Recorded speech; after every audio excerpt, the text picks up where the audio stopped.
Practicing active listening techniques. Learn about the value of using active listening techniques. On screen, 2-minute smile while shaking hands.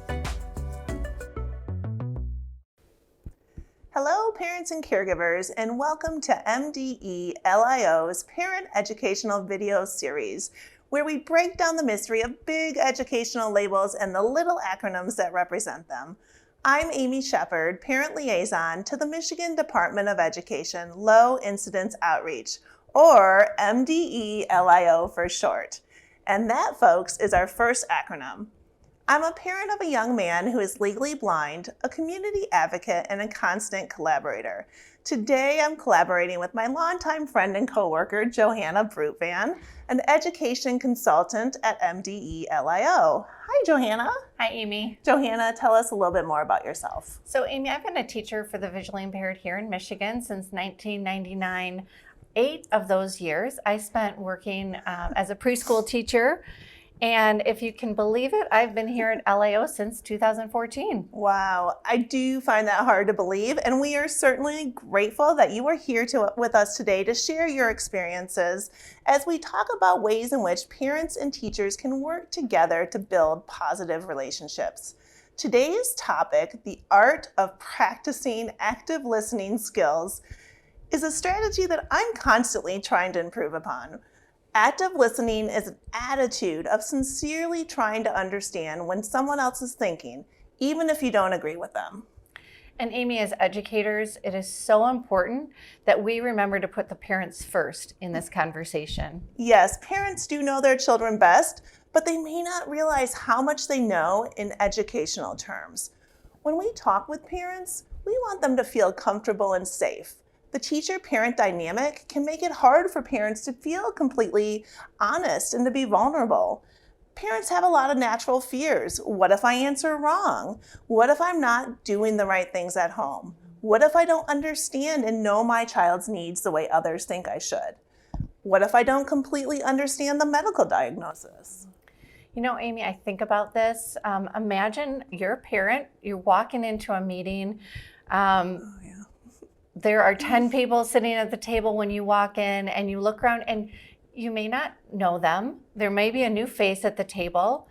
They all know each other because they work together, and that's a very intimidating situation. So we as educators really need to be mindful of that and to think about how our conversations are going to make them feel more comfortable and also just more engaged in the process. So as a parent, are there some things that you would suggest or you would want to experience when walking into a room like that? Yeah, well, first of all, when I walk into that room, I want to know there is a place at that table for me, that I belong there. So one of the ways educators can do that is to greet me by name and to ask me where I'd like to sit. This immediately shows me that they know who I am and allows me to make a choice that makes me feel comfortable. During the meeting, it's important for me to be included in the conversation, not just talked at. And it's important for me to feel that everyone at the table is there to truly listen to my input and to support me for my needs for information and additional supports. And that is where developing strong active listening skills really pays off. I'm going to show a slide and talk about a few key tricks for being an effective listener. Avoid interruptions and don't be afraid of silence. Parents and caregivers are managing many responsibilities. They are sometimes frustrated and confused by their situation and the system. Sometimes they just need to be heard. We don't always have to rush in with our suggestions on how to fix things. Sometimes simply being present and listening is enough to make them feel valued and supported. Ask for clarification to be sure that you accurately understand each other's perspectives and interests. People often remain silent or pretend that they understand when they don't. Or sometimes two people can listen to the same comments and yet hear very different things. Our personalities and values have a profound impact on how we respond to and interpret the words that we hear. Asking clarifying questions can help eliminate miscommunication and confusion. Some of the responses that I use when I'm confused are, could you repeat that? Would you give me an example? What I think you're saying is. So don't be afraid to ask for clarification. Another tip to show that you are actively listening is to respond to comments in a relevant way. Your follow-up comments and questions should build on what others are saying.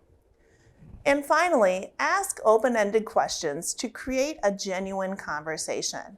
Open-ended questions often encourage team members to share stories about their student, and it's the seemingly unimportant details within these stories that often build the best personal connections.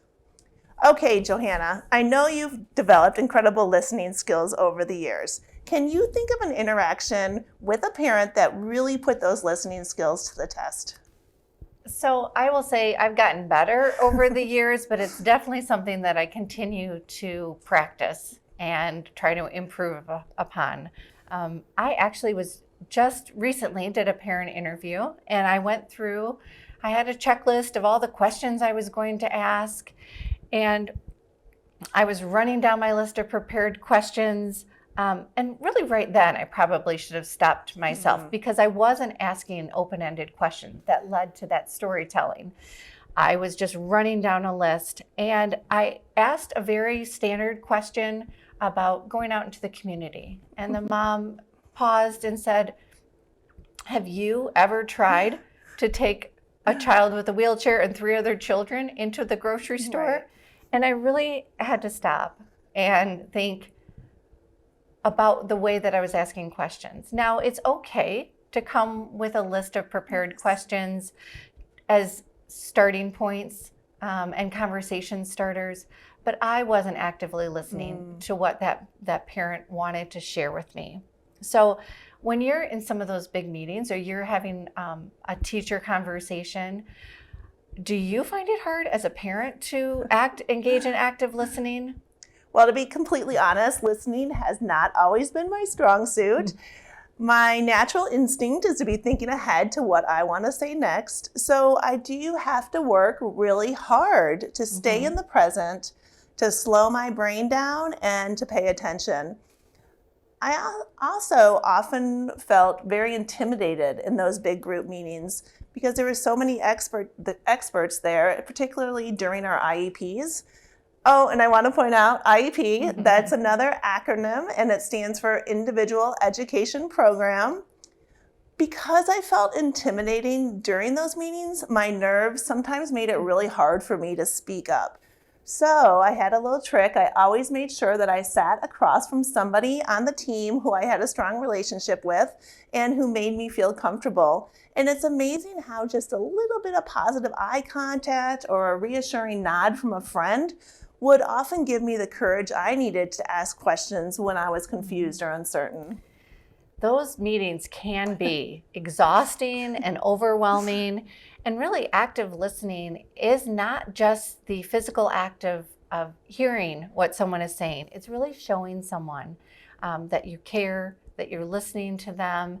And the way that you described having someone near you with that nodding, it just reminds me of the positive impact that building those personal relationships can have. Yeah, well, we certainly know that active listening can be very challenging. And for most people, it does take a lot of practice.